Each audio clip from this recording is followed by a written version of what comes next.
नमस्ते बच्चों। आदर्श ईंधन के बारे में हम लोग पढ़ रहे थे। आदर्श ईंधन एक ईंधन जो है, आदर्श ईंधन कब होगा? जब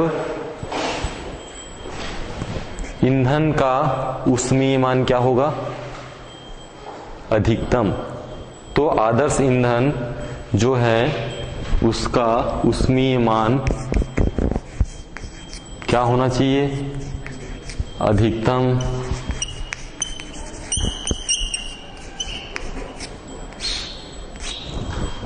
ऊष्मीय मान अधिकतम होना चाहिए। दूसरा क्या आता था? ज्वलन ताप। ज्वलन ताप कैसा होना चाहिए? न्यूनतम। तो आदर्श ईंधन कब कहलाएगा? जब किसी ईंधन का ऊष्मीय मान अधिकतम, ज्वलन ताप न्यूनतम तथा जो दहन की दर है, दहन जो है उसकी जलने की जो दर है वो संतुलित हो, तो उसे हम क्या कहेंगे? आदर्श ईंधन कहेंगे। तो किसी भी ईंधन के आदर्श होने के लिए ऊष्मीय मान अधिकतम होना चाहिए, ज्वलन ताप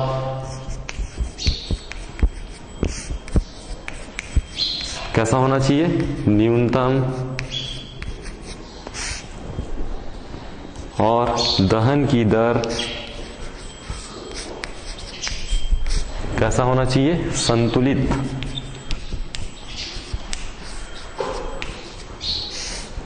और जब उस ईंधन को जलाएं तो जलाने के पश्चात किसी भी प्रकार का अवशेष,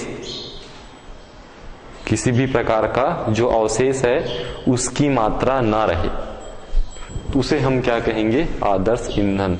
तो आदर्श ईंधन होने के लिए, किसी भी ईंधन का आदर्श ईंधन यदि हम उसको मानेंगे तो उसके लिए ऊष्मीय मान अधिकतम होना चाहिए, ज्वलन ताप न्यूनतम होना चाहिए, दहन की दर संतुलित होनी चाहिए और जलाने के पश्चात किसी भी प्रकार का अवशेष नहीं बचना चाहिए। तो जलाने के पश्चात,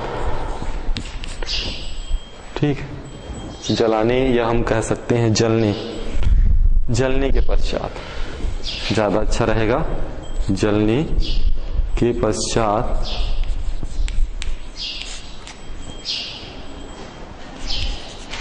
अवशेष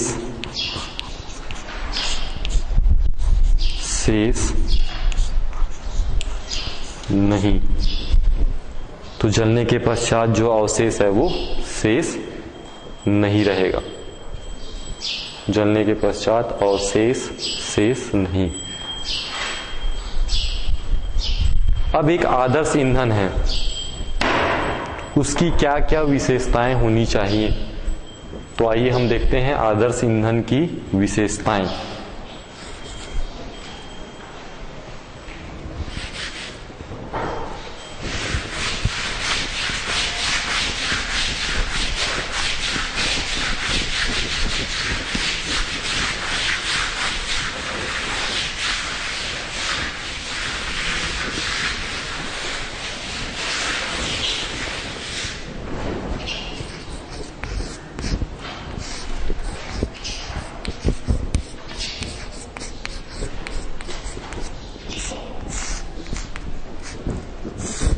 आदर्श ईंधन की विशेषताएं।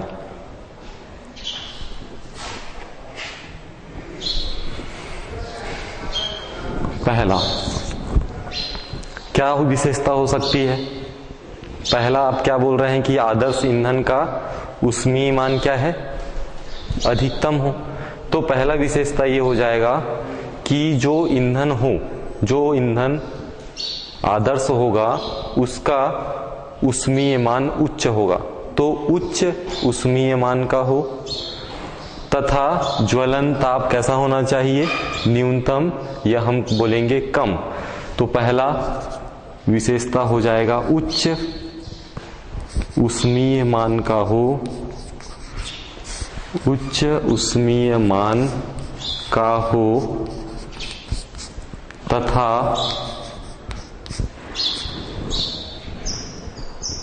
ज्वलन ताप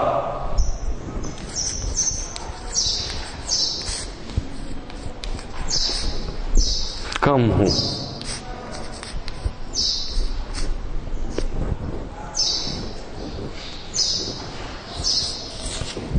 पहला जो आपका हो गया आदर्श ईंधन की विशेषता, उच्च ऊष्मीय मान का हो और ज्वलन ताप जो है वो कम हो। दूसरा, दहन की दर क्या होना चाहिए, कैसा होना चाहिए? दहन की दर संतुलित होना चाहिए। दूसरा जो है, दहन की दर संतुलित होनी चाहिए।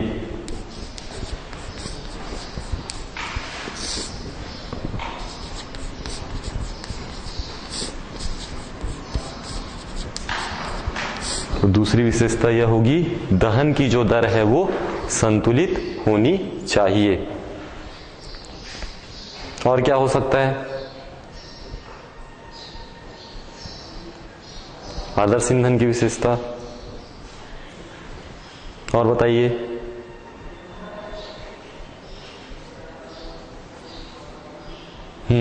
क्या हो सकता है? तीसरा,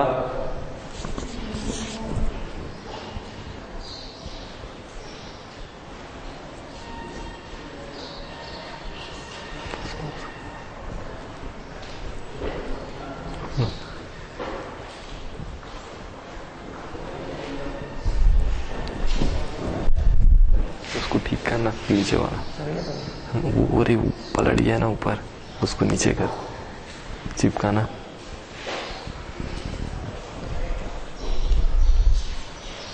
नीचे वाला, नीचे, हाँ चिपका दे, चिपका दे, ठीक है। हाँ, तो दूसरा क्या है? दहन की दर संतुलित होनी चाहिए। तीसरा क्या हो सकता है?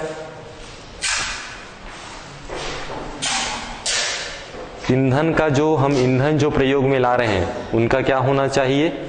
पूर्ण दहन होना चाहिए। तो ईंधन का पूर्ण दहन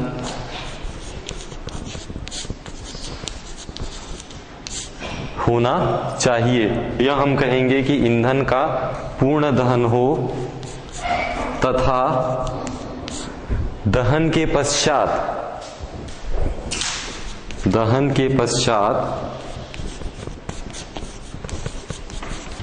क्या नहीं रहना चाहिए? अवशेष। तो दहन के पश्चात कोई अवशेष ना रहे।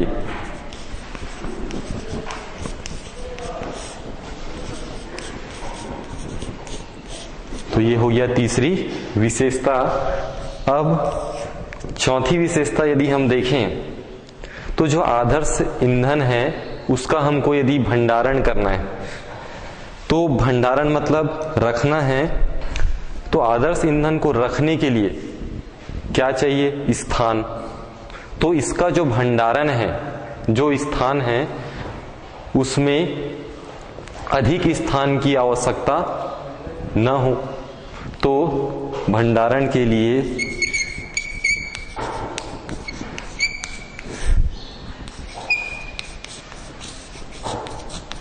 अधिक स्थान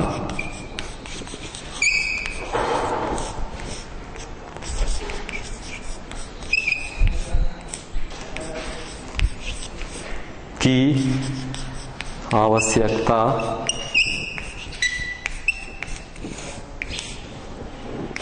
ना हो। तो आप उसको जिस स्थान पे रखेंगे तो अधिक स्थान यदि लेगा तो वो अच्छा ईंधन होगा क्या? ज्यादा स्थान घेरेगा तो एक आदर्श ईंधन कहलाएगा? नहीं कहलाएगा। तो भंडारण के लिए अधिक स्थान की आवश्यकता न हो, ये भी इसके अंतर्गत आएगा। और सबसे जो मुख्य है, पांचवा विशेषता, वो है आसानी से उपलब्ध होना चाहिए। आसानी से हमें उपलब्ध हो और क्या हो? किफायती हो। ये जो पांचवा जो मुख्य विशेषता है हमारी जो आदर्श ईंधन की है, वह है आसानी से उपलब्ध हो आसानी से उपलब्ध हो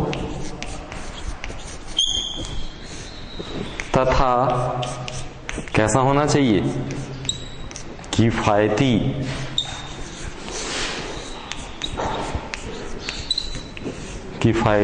हो। इस प्रकार और बहुत सारे आप विशेषताएं लिख सकते हैं आदर्श ईंधन की।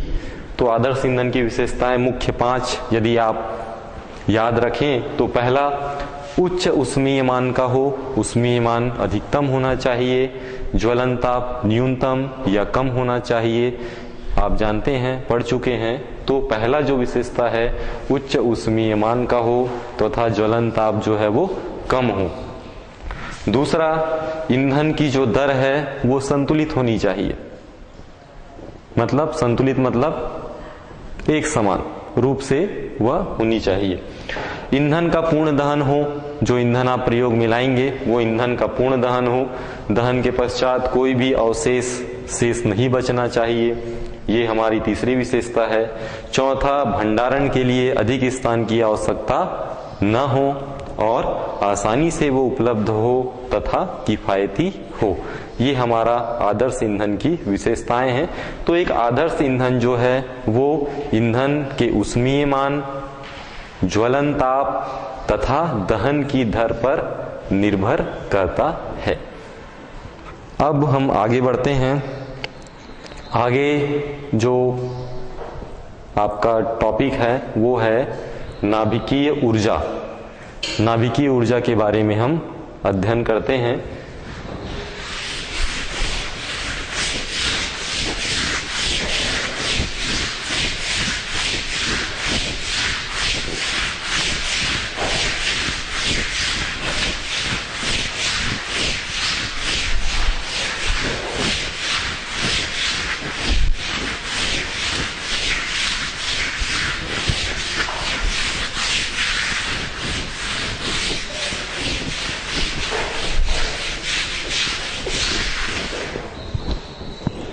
नाभिकीय ऊर्जा, नाम से स्पष्ट है, नाभिक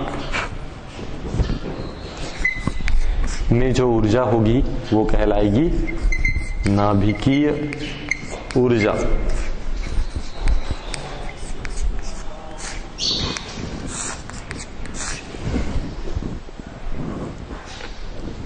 तो अगला आपका जो टॉपिक है वो है नाभिकीय ऊर्जा। तो आप जानते हैं कि परमाणु है, परमाणु में नाभिक होता है। तो परमाणु के नाभिक में प्रोटॉन और न्यूट्रॉन, आप जानते होंगे कि कोई भी परमाणु है उसके नाभिक में प्रोटॉन और न्यूट्रॉन जो कि पाए जाते हैं। और जो इलेक्ट्रॉन है उस नाभिक के कक्षाओं में क्या करते हैं,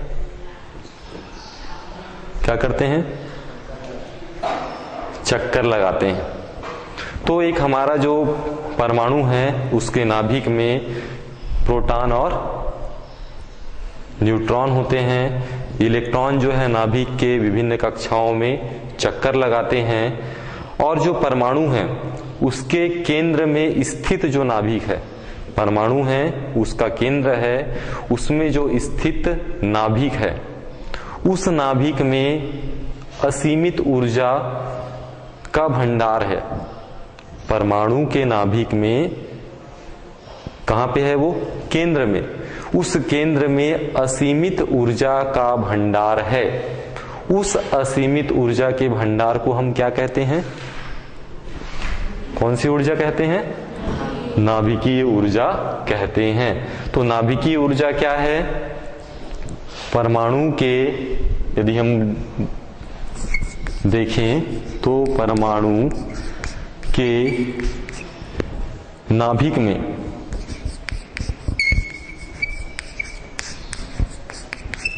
कौन कौन है, प्रोटॉन व न्यूट्रॉन।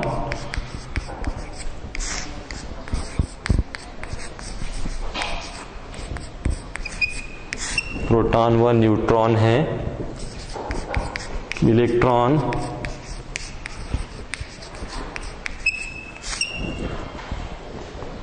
कक्षाओं इलेक्ट्रॉन कक्षाओं में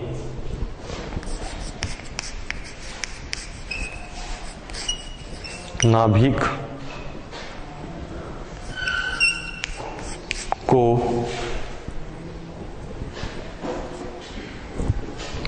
परमाणु के नाभिक में प्रोटॉन व न्यूट्रॉन है। इलेक्ट्रॉन कक्षाओं में नाभिक को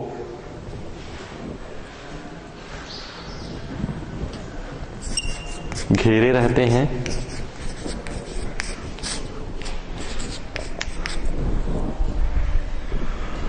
परमाणुओं के केंद्र पर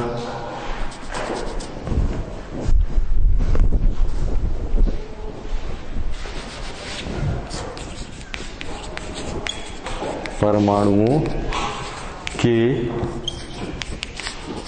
केंद्र में स्थित असीमित ऊर्जा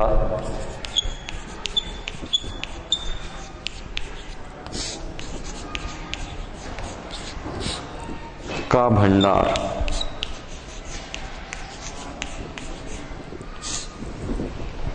है, जिसे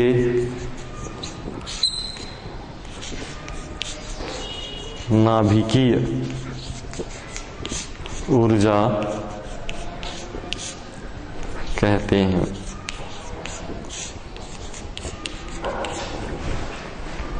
तो हम कहेंगे कि नाभिकीय ऊर्जा परमाणु के नाभिक में प्रोटॉन व न्यूट्रॉन है। इलेक्ट्रॉन कक्षाओं में नाभिक को घेरे रहते हैं।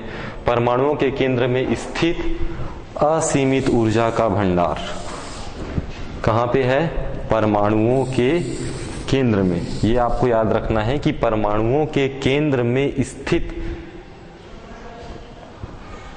जो नाभिक है उसमें असीमित ऊर्जा का भंडार है।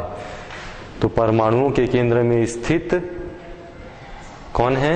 नाभिक। तो परमाणुओं के केंद्र में स्थित नाभिक जिसमें असीमित ऊर्जा का भंडार है उसे नाभिकीय ऊर्जा कहते हैं। तो नाभिकीय ऊर्जा नाभिक में असीमित ऊर्जा का भंडार है, जिसे हम नाभिकीय ऊर्जा कहते हैं। अब ये जो नाभिकीय जो ऊर्जा है वो दो अभिक्रियाओं से प्राप्त की जाती है। दो अभिक्रिया होती हैं जिनसे आप नाभिकीय ऊर्जा प्राप्त कर सकते हैं। कितनी अभिक्रिया हैं नाभिकीय ऊर्जा प्राप्त करने की? दो अभिक्रियाएं हैं।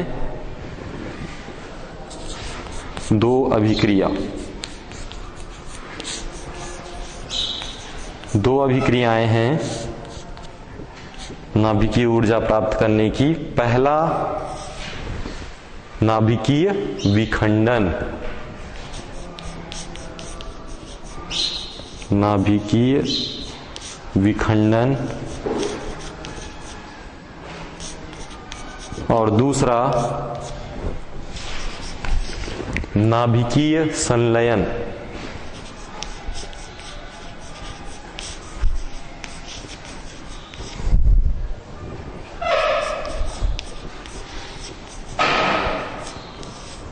तो यदि हमको नाभिकीय ऊर्जा प्राप्त करनी है तो हम नाभिकीय विखंडन के माध्यम से और नाभिकीय संलयन के माध्यम से नाभिकीय ऊर्जा प्राप्त कर सकते हैं।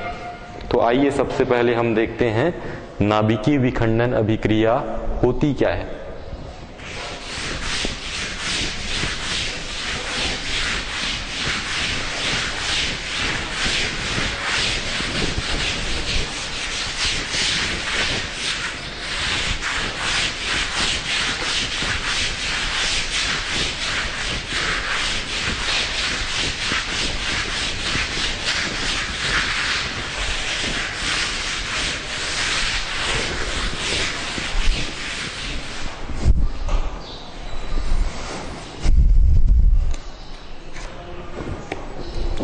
पहला जो हमारा अभिक्रिया है वो कौन सा है? नाभिकीय विखंडन अभिक्रिया।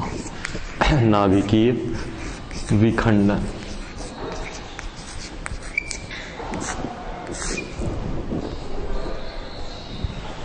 तो नाभिकीय विखंडन नाम से स्पष्ट है, नाभिकीय मतलब नाभिक में विखंडन, विखंडन होना मतलब टूटना।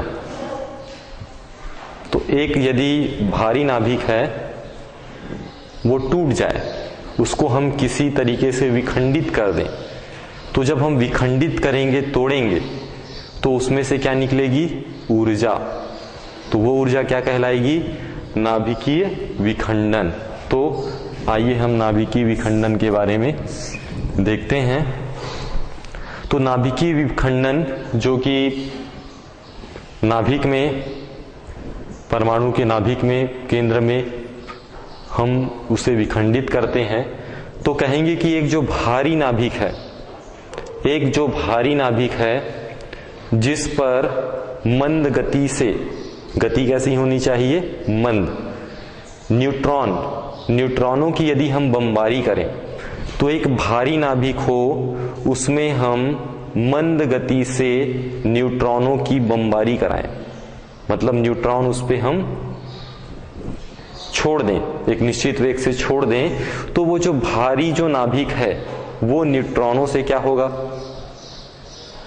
क्या हो जाएगा? विखंडित हो जाएगा। तो एक जो भारी नाभिक पर मंद गति से न्यूट्रॉनों की यदि बमबारी कराई जाती है, तो उससे दो हल्के नाभिक का निर्माण होता है, दो हल्के नाभिक विखंडित हो जाते हैं। तो एक जो भारी जो नाभिक है वो दो हल्के नाभिकों में विखंडन हो जाता है, और इसके साथ अत्यधिक मात्रा में, जैसी वो विखंडित होते हैं, अत्यधिक मात्रा में ऊर्जा मुक्त होती है। तो जो हमारा नाभिकीय विखंडन है, इसमें एक भारी नाभिक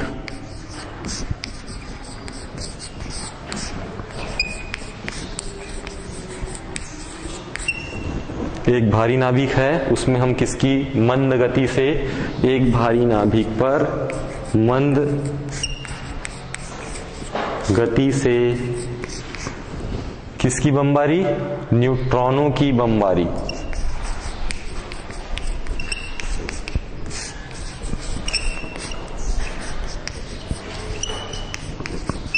यदि हम कराएं तो लिखेंगे एक भारी नाभिक पर मंद गति से न्यूट्रॉनों की बमबारी कराने पर, बमबारी करने से, न्यूट्रॉनों की बमबारी करने से दो हल्के नाभिक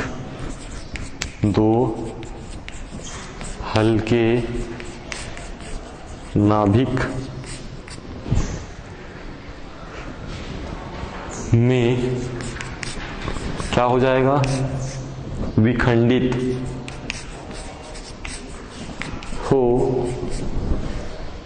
तो क्या होगा?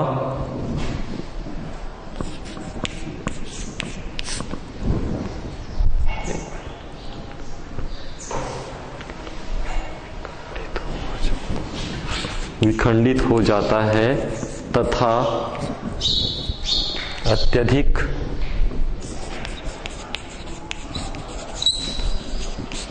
ऊर्जा मुक्त होती है।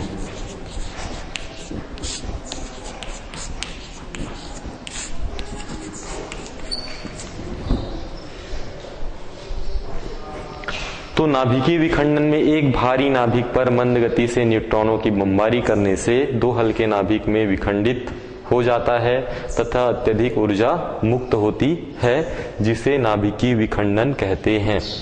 अब इस जो नाभिकीय विखंडन की क्रिया है, इसके लिए हमको किसी ईंधन की आवश्यकता होगी। कोई ईंधन होगा जिसे हम क्या करेंगे? जिस पर हम न्यूट्रॉनों की बमबारी कराएंगे। तो इसके लिए जो उपयुक्त ईंधन है वो है यूरेनियम।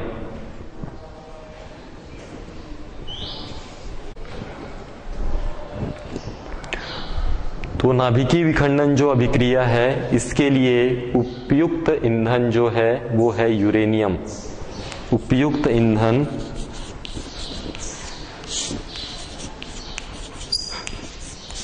कौन सा है? यूरेनियम।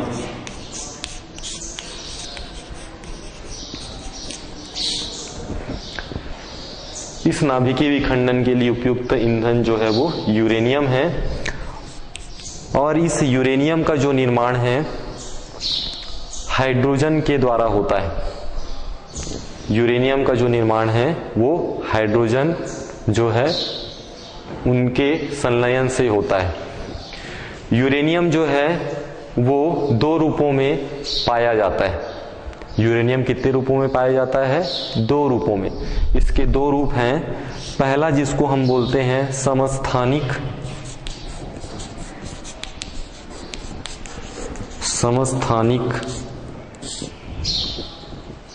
Uranium 238, uranium 238। और दूसरा जो होता है इसका रूप,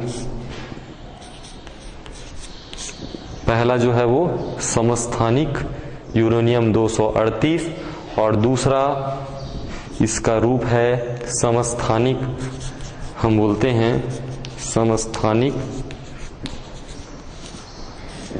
यूरेनियम 235।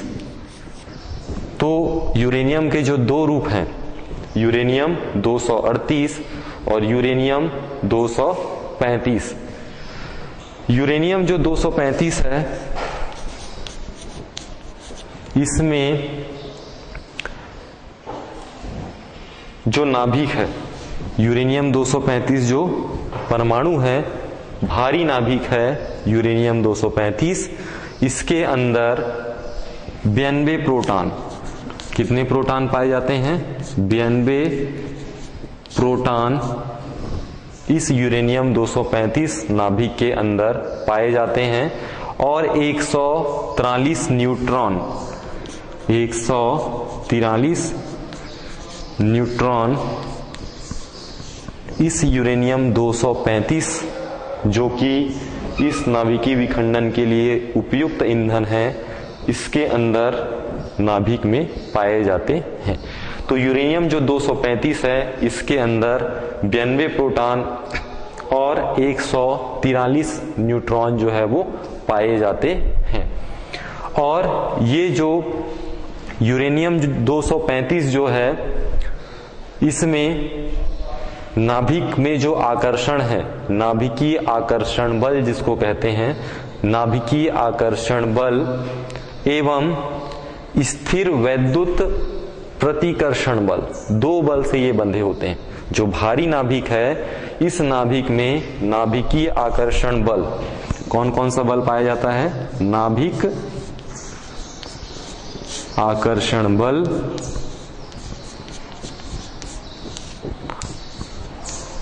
और स्थिर वैद्युत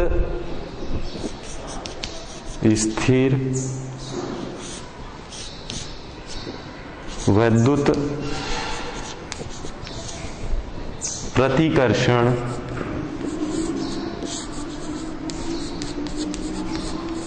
बल। इन दो बलों से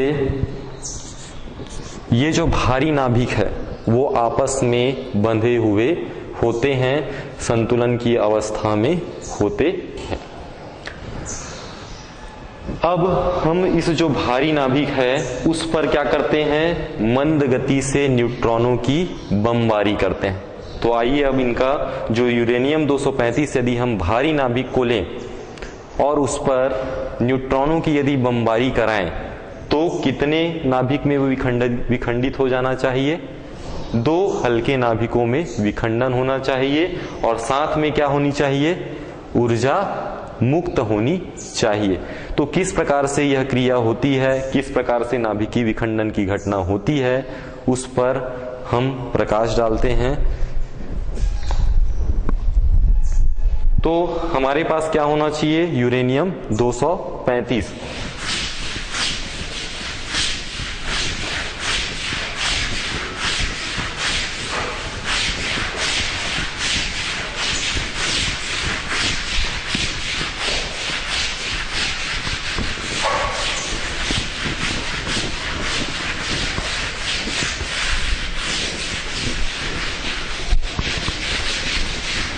तो हमारे पास यूरेनियम क्या होना चाहिए 235 और क्या होना चाहिए एक जो न्यूट्रॉन।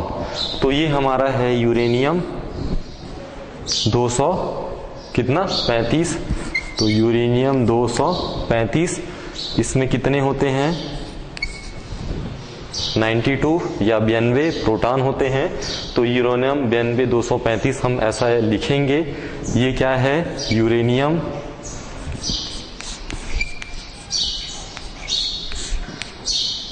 235। ये हो गया यूरेनियम 235। अब इसमें क्या चाहिए हमको न्यूट्रॉन। तो न्यूट्रॉन को n से दर्शाते हैं 0 1। तो ये हो गया आपका एक न्यूट्रॉन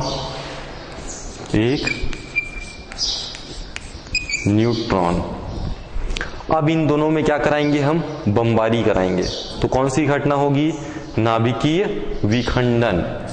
तो यहां पे हम लिख देंगे नाभिकीय विखंडन। तो ये नाभिकीय क्या हो गया विखंडन। अब जब ये विखंडित होंगे तो कितने नाभिक बनने चाहिए 2। तो पहला जो बनेगा वो होगा बेरियम। बेरियम 139 और 56। तो ये हो जाएगा बेरियम। और साथ में क्रिप्टॉन जिसको हम Kr से प्रदर्शित करते हैं क्रिप्टॉन। और इसको हम लोग परमाणु इनका जो संख्या है 94 और 36 से प्रदर्शित करते हैं। ये हो जाएगा आपका क्रिप्टॉन। और साथ में क्या होगा एक भारी नाभिक क्या बनाता है 2 हल्के नाभिक। और साथ में अत्यधिक मात्रा में क्या होती है ऊर्जा उत्पन्न होती है। तो अत्यधिक मात्रा में ऊर्जा उत्पन्न होगी। साथ में जब यूरेनियम 235 नाभिक में एक न्यूट्रॉन की हम बमबारी कराते हैं तो नाभिकीय विखंडन होता है। अब एक न्यूट्रॉन इस यूरेनियम के साथ क्या हुआ आपस में ये बमबारी में टकराए तो क्या हुआ विखंडित हुआ। 2 नाभिक पहला बेरियम और दूसरा क्रिप्टॉन। साथ में ऊर्जा उत्पन्न हुई और साथ ही साथ एक न्यूट्रॉन जो है वो जब यूरेनियम 235 से टकराता है विखंडित होता है तो साथ में 3 और न्यूट्रॉन उत्पन्न करता है। तो इस प्रकार से 3 अपने साथ और ये न्यूट्रॉन उत्पन्न करता है। तो इस प्रकार से यदि हम इसको समीकरण के रूप में देखें तो यूरेनियम का जो एक भारी नाभिक है एक न्यूट्रॉन से क्रिया करता है विखंडन करता है। साथ में बेरियम क्रिप्टॉन और 3 न्यूट्रॉन मुक्त करता है। अब ये 3 जो न्यूट्रॉन हैं ये 3 न्यूट्रॉनों का काफी महत्वपूर्ण स्थान है। यूरेनियम जो 235 है उसमें एक न्यूट्रॉन बमबारी किया कितने में हो गया वो 2 नाभिक बनाया और क्या बनाया 3 न्यूट्रॉन। अब आगे जो ऊर्जा और उत्पन्न होगी उसके लिए कौन उत्तरदायी होगा ये 3 न्यूट्रॉन। तो 3 जो न्यूट्रॉन हैं अगले यूरेनियम से क्या करेंगे विखंडित होंगे। तो ये जो 3 न्यूट्रॉन है अगले यूरेनियम 3 यूरेनियम के लिए हो जाएगा। तो यदि हम इसको चित्र के माध्यम से देखें तो किस प्रकार से होगा आइए देखते हैं। तो ये पहला आपका यूरेनियम है ये हो गया यूरेनियम 92 235 ठीक। इस पे आप क्या किए इस पे एक न्यूट्रॉन लिए ठीक। क्या क्या बना बेरियम और क्रिप्टॉन। तो ये एक बन गया ऊपर Ba बेरियम और ये हो गया Kr क्रिप्टॉन ठीक है। साथ में कितने न्यूट्रॉन बन रहे हैं 3। ये पहला ये दूसरा और ये तीसरा। तो ये पहला हो गया आपका न्यूट्रॉन N01, दूसरे को भी N01 और ये तीसरा भी N01। तो यदि हम इसको चित्र के रूप में देखें तो ये एक आपका यूरेनियम 235 है। ये आपका एक न्यूट्रॉन है जो कि विखंडन के पश्चात 3 न्यूट्रॉन में परिवर्तित हो गया, 2 हल्के नाभिक बनाया और साथ में ऊर्जा उत्पन्न हुआ। अब ये जो 3 जो न्यूट्रॉन है, ये अगले यूरेनियम, अगला जो आपका और यूरेनियम होगा 235, ठीक, ये भी अगले जो यूरेनियम होगा 235 से, ये अगला जो होगा यूरेनियम 235 से ये क्रिया करेगा। तो ये अगला यूरेनियम के लिए हुआ तो कितना क्या क्या उत्पन्न होगा? 2 हल्के नाभिक होंगे, कौन कौन से? बेरिलियम और क्रिप्टॉन होगा। साथ में कितना उत्पन्न करेगा ये? 3 और न्यूट्रॉन N01 N01 N01। उसी प्रकार से ये इसमें विखंडित होकर क्या बनाएगा? बेरियम और क्रिप्टॉन। साथ में कितना कितना होगा? 3। ये N01 3 न्यूट्रॉन। उसी प्रकार से ये यूरेनियम भी कितना बनाएगा? बेरियम और क्रिप्टॉन। साथ में कितना होगा? 3 N01। तो ये 3 न्यूट्रॉन। अब फिर क्या होगा? ये जो है फिर पुनः यूरेनियम के साथ 235 के साथ क्रिया करते जाएगा और ये जो श्रृंखला है, ये जो श्रृंखला है वो क्या होगा? चलती चली जाएगी और काफी अत्यधिक मात्रा में क्या होगा? उत्पन्न ऊर्जा उत्पन्न होगी। तो एक जो यूरेनियम है भारी नाभिक है, जिसको आप न्यूट्रॉन से बमबारी कराते हैं, तो न्यूट्रॉन से जैसी वो बमबारी कराते हैं नाभिकीय विखंडन होता है, बेरियम और क्रिप्टॉन में वो परिवर्तित हो जाता है। साथ में 3 जो न्यूट्रॉन उत्पन्न होते हैं और ये न्यूट्रॉन जो है अगले यूरेनियम से फिर क्रिया करते चले जाते हैं। लगातार यह श्रृंखला चलती चली जाती है और इसे हम श्रृंखला अभिक्रिया भी कहते हैं। तो नाभिकीय श्रृंखला अभिक्रिया, इसे हम नाभिकीय विखंडन जो है श्रृंखला चैन के रूप में एक बन रही है। तो नाभिकीय विखंडन का जो पहला प्रकार है वो है नाभिकीय श्रृंखला अभिक्रिया, या हम इसे अनियंत्रित श्रृंखला अभिक्रिया भी कहते हैं, क्योंकि इसमें नियंत्रण नहीं है। ये यूरेनियम न्यूट्रॉन से, फिर ये यूरेनियम न्यूट्रॉन से, फिर ये आगे जो है अनियंत्रित रूप से ये चलती जा रही है। तो नाभिकीय जो विखंडन है उसकी जो पहला जो प्रकार है उसे हम कहते हैं श्रृंखला अभिक्रिया, जो कि अनियंत्रित होता है और नियंत्रित होता है, सीमित होता है। तो 2 प्रकार का ये होता है, अनियंत्रित श्रृंखला अभिक्रिया और दूसरा है नियंत्रित श्रृंखला अभिक्रिया। इनका जब विखंडन होता है, इनका जब विखंडन होता है तो इनके साथ में कम तरंगदैर्ध्य की गामा किरणें भी उत्पन्न होती हैं। जब इनका नाभिकीय विखंडन होता है तो कम तरंगदैर्ध्य की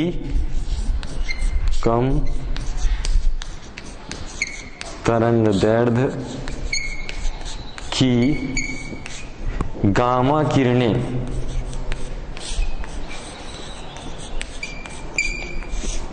उत्पन्न होती हैं।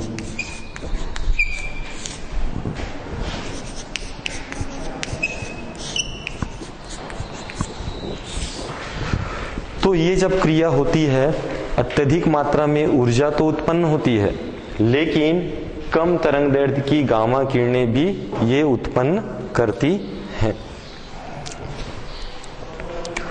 ये जो श्रृंखला अभिक्रिया है, ये जो श्रृंखला है जिसे हम श्रृंखला अभिक्रिया कहते हैं, ये दो प्रकार का होता है। पहला अनियंत्रित श्रृंखला अभिक्रिया और दूसरा नियमित या सीमित श्रृंखला अभिक्रिया। तो आइए उसके बारे में देखते हैं। तो पहला जो अनियंत्रित श्रृंखला अभिक्रिया है वो आपके सामने यहाँ प्रदर्शित है। देख रहे हैं आप कि किस प्रकार से यह जो क्रिया है वो लगातार अनियंत्रित रूप से चलती चली जाएगी। तो यहाँ पे जो ऊर्जा उत्पन्न हो रही है वो अनियंत्रित श्रृंखला अभिक्रिया के रूप में है।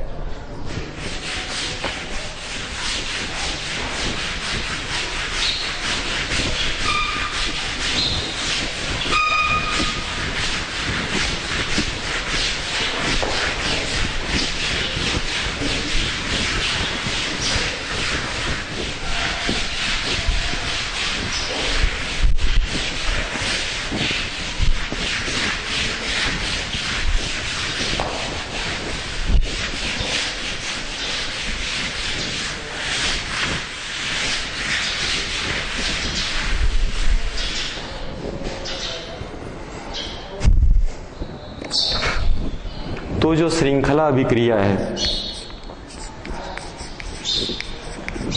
श्रृंखला अभिक्रिया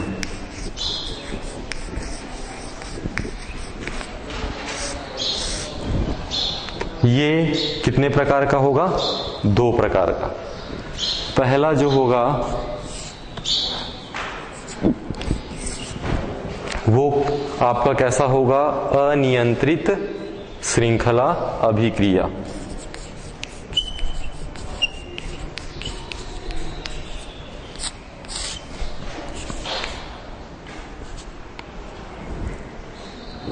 श्रृंखला अभिक्रिया पहला हम लिख देते हैं अनियंत्रित, और दूसरा जो होगा वो कैसा होगा? नियंत्रित।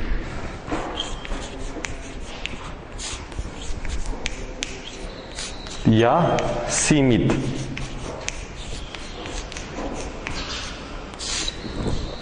तो दो प्रकार की श्रृंखला अभिक्रिया होती है। पहला अनियंत्रित श्रृंखला अभिक्रिया और दूसरा जो होती है वो नियंत्रित या सीमित श्रृंखला अभिक्रिया। अनियंत्रित श्रृंखला अभिक्रिया में आप जैसे देखें, अभी जो यूरेनियम 235 भारी नाभिक है उसमें न्यूट्रॉनों की आपने क्या किया? बमबारी कराए, जिससे दो हल्के नाभिक का निर्माण हुआ, बेरियम और क्रिप्टॉन। साथ में 3 न्यूट्रॉन मुक्त हुए और उससे ऊर्जा उत्पन्न हुई। और यह जो क्रिया है लगातार क्या होते जाता है? चलता चला जाता है। तो जैसे जैसे ये क्रिया चलती चली जाती है, असंख्य मात्रा में, अत्यधिक मात्रा में ऊर्जा उत्पन्न होते हैं।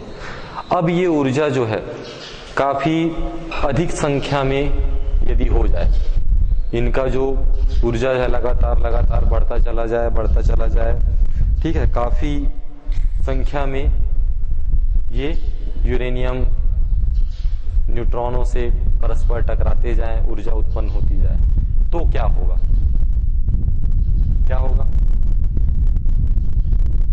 ऊर्जा अत्यधिक बढ़ती चली जा रही है, तो धीरे धीरे इस ऊर्जा का हम उपयोग नहीं कर रहे हैं, तो क्या होगा? धीरे धीरे यह ऊर्जा क्या हो जाएगी? काफी अधिक हो जाएगी। और परमाणु बम आप जानते हैं, है ना? परमाणु बम जानते हो ना? तो परमाणु बम क्या होता है? यही तो है परमाणु बम। यूरेनियम से न्यूट्रॉनों को यदि हम बमबारी कराते जाएं तो क्या होगा? काफी संख्या में, अत्यधिक मात्रा में ऊर्जा उत्पन्न होती जाएगी और एक समय के पश्चात यह विनाशकारी हो जाएगा और परमाणु बम का रूप ले लेगा। तो अनियंत्रित श्रृंखला अभिक्रिया में एक समय के पश्चात ये क्या कहलाएगा? ये परमाणु बम का रूप ले लेगा। और आप जानते भी हैं कि किसके द्वारा? अमेरिका के द्वारा। कहाँ गिराया गया था परमाणु बम? जापान के कौन कौन से शहर? हिरोशिमा और नागासाकी। तो ये जो परमाणु बम है वो काफी क्या है, विनाशकारी है, खतरनाक है। ये यदि जिस जगह पे गिरा दिया जाए, जैसा अमेरिका के द्वारा जापान के हिरोशिमा और नागासाकी में गिराया गया है, वहां पे उस बम का जो प्रभाव है आज भी है। तो ये बम जहां पे भी गिरा दिया जाए, वहां का जो मानव जीवन है वो तो पूरी तरीके से नष्ट हो जाता है। साथ में जो भविष्य के जो जीवन यापन यदि करने वाले लोग हैं, उनमें कई प्रकार के अनुवांशिक रोग उत्पन्न करने वाला ये रेडियो एक्टिव पदार्थ उस वातावरण में मौजूद हो जाते हैं। तो इस प्रकार से जो परमाणु बम है ये काफी विनाशकारी है, खतरनाक है। द्वितीय विश्व युद्ध जो हुआ था, द्वितीय विश्व युद्ध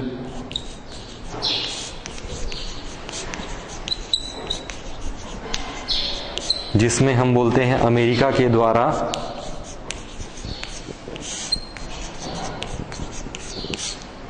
जापान के किसमें, हिरोशिमा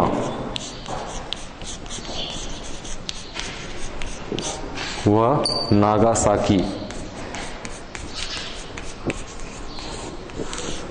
तो परमाणु बम द्वितीय विश्व युद्ध में अमेरिका के द्वारा जापान के हिरोशिमा व नागासाकी में गिराया गया था, और वहां पे अब आनुवांशिक रोग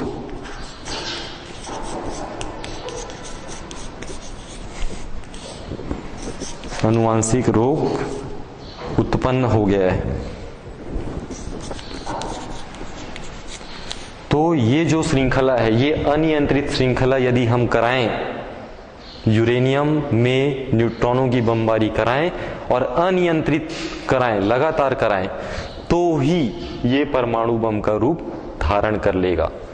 तो हम क्या करें, एक ऐसी व्यवस्था करें जिसमें ये जो न्यूट्रॉन है, एक न्यूट्रॉन कितने न्यूट्रॉन बना रहा है, 3 न्यूट्रॉन, फिर 3 अगला कितना बना रहा है, 3 3 6 3 9 न्यूट्रॉन बना रहा है। तो इन न्यूट्रॉनों को यदि हम अवशोषित कर लें, जैसे एक जो न्यूट्रॉन है वो 3 न्यूट्रॉन मुक्त कर रहा है, 3 में से 2 न्यूट्रॉनों को यदि हम अवशोषित कर लें, केवल एक ही न्यूट्रॉन शेष रहे, ठीक है, तो ऐसी जो व्यवस्था है वो नियंत्रित या सीमित श्रृंखला अभिक्रिया के अंतर्गत आती है, जिसमें हम क्या करते हैं, अवशोषक छड़ के द्वारा न्यूट्रॉनों का अवशोषण करते हैं। अवशोषक छड़ द्वारा